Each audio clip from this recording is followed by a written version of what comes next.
side mirror, which is the passenger side mirror, has been dropped. That has busted. The LED that attaches to the mirror has come off, bounce around behind it, and you can see that it is hit on this side also. Look at that, it's gouged right there, and that is not a scuff. That actually will not come out.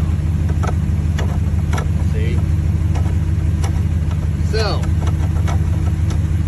I need a new one, folks. Just opened it up, just put it on, and this is what I got. The driver's side is perfect, passenger side is horrible.